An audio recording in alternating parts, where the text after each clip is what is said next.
Olá pessoal, eu sou a Prof. Karina e no vídeo de hoje nós vamos estudar o Teorema de Pitágoras. O Teorema de Pitágoras é uma fórmula matemática que só vale para um certo tipo de figura geométrica, que é o triângulo retângulo como esse que está representado aqui. Então, para eu poder utilizar o Teorema de Pitágoras, eu preciso ter um triângulo retângulo, ou seja, ele tem que ter um ângulo reto, aqui um ângulo de 90 graus. E o objetivo do Teorema de Pitágoras é a gente determinar uma das medidas que estão faltando no meu triângulo.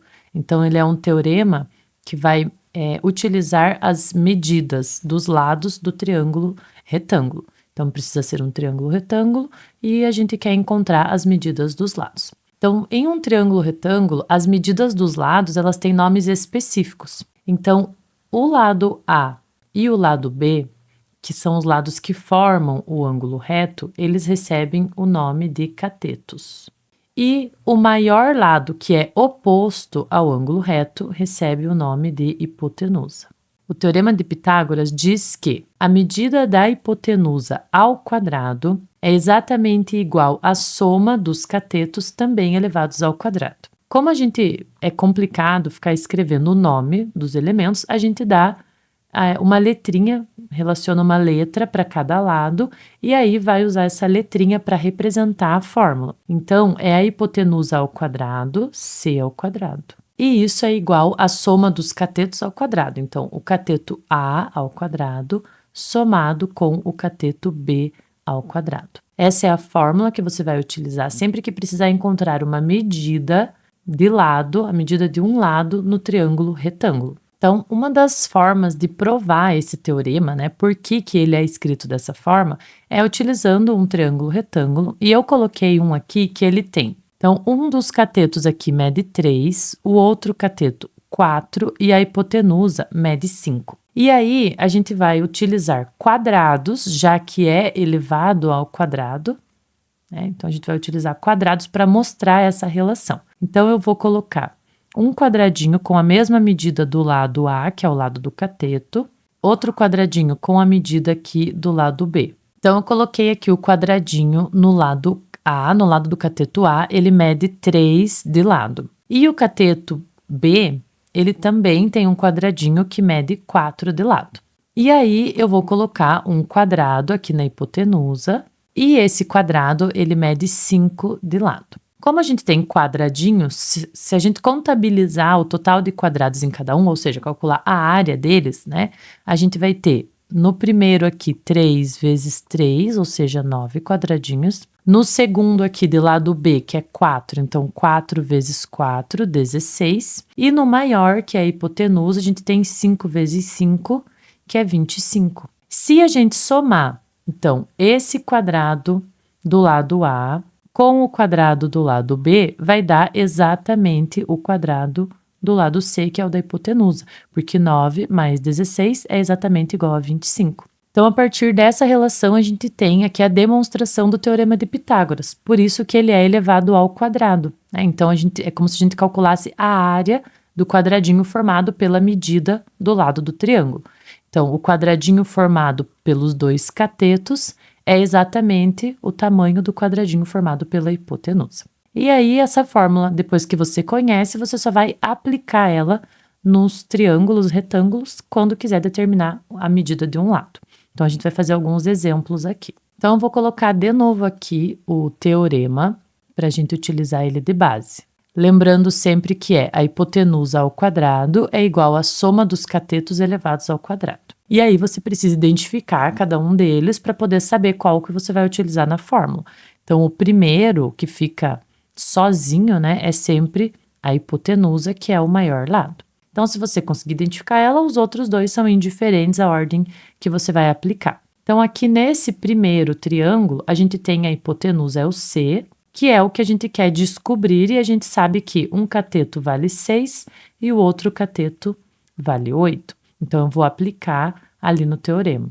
Então, C ao quadrado, que é a hipotenusa, nesse caso eu quero saber quanto ela vale, e A é o 6, então 6 ao quadrado, mais o B, que é 8, 8 ao quadrado. Cuidado aqui, você não pode somar primeiro e depois elevar ao quadrado, não vai dar a mesma coisa. Então, É cada um deles elevado ao quadrado e soma o resultado.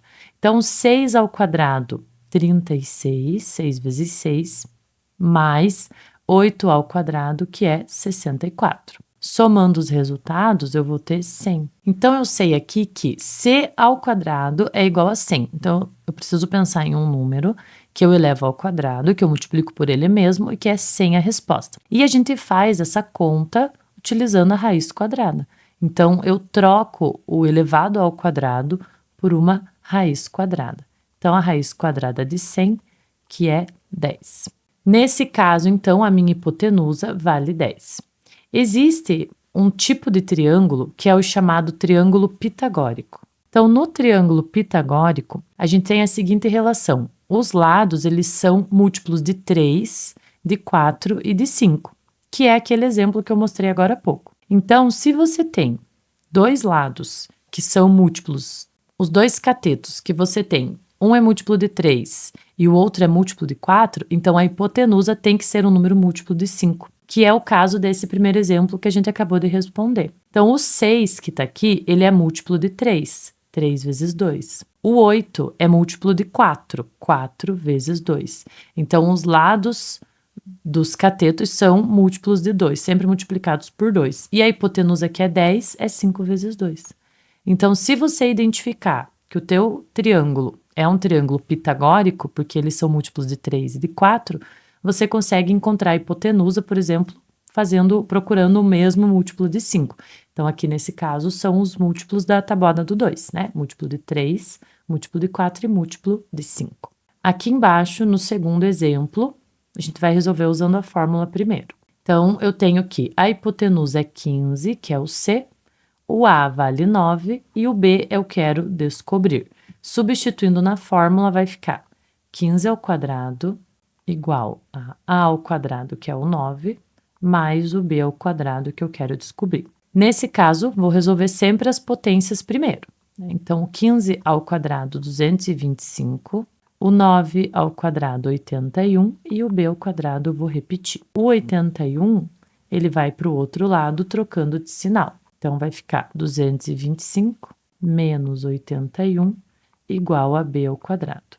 225 menos 81, 144, igual a b ao quadrado. Cheguei nessa parte, eu preciso usar a raiz quadrada, então o b vai ser a raiz de 144, que é 12. E aqui eu também tenho um triângulo pitagórico, porque o A é o 9, que é 3 vezes 3, então múltiplo de 3. O C é 3 vezes 5, portanto o B precisa ser 3 vezes 4, que é o 12 que a gente determinou pela fórmula. Então, também um exemplo de triângulo pitagórico. E aqui nesse último exemplo, a gente pode testar antes de resolver para ver se ele é um triângulo pitagórico. Então, eu tenho aqui um dos catetos, o cateto B, é 12, poderia ser 4 vezes 3, já que é múltiplo de 4. Só que aqui 13 é múltiplo de quem? Não tem 5 vezes um número que dê 13. Então, ele pode ser utilizado o teorema de Pitágoras, mas ele não vai ser um triângulo pitagórico. Então, a gente precisa, nesse caso, usar a fórmula mesmo. Então, a gente tem o B, que é 12, o C, que é o 13, e o A, que a gente quer saber. Aplicando na fórmula, vai ficar o C ao quadrado, então 13 ao quadrado, depois A ao quadrado, que eu quero saber, mais o B ao quadrado, que é o 12. Resolvo as potências primeiro. 13 ao quadrado, 169. O A ao quadrado vou repetir, e o 12 ao quadrado, que é 144. O 144 precisa ir para o outro lado, junto com aquele que não tem letra. Então, 169 menos 144, igual a A ao quadrado. 169 menos 144 é 25, então, raiz quadrada de 25, que é 5.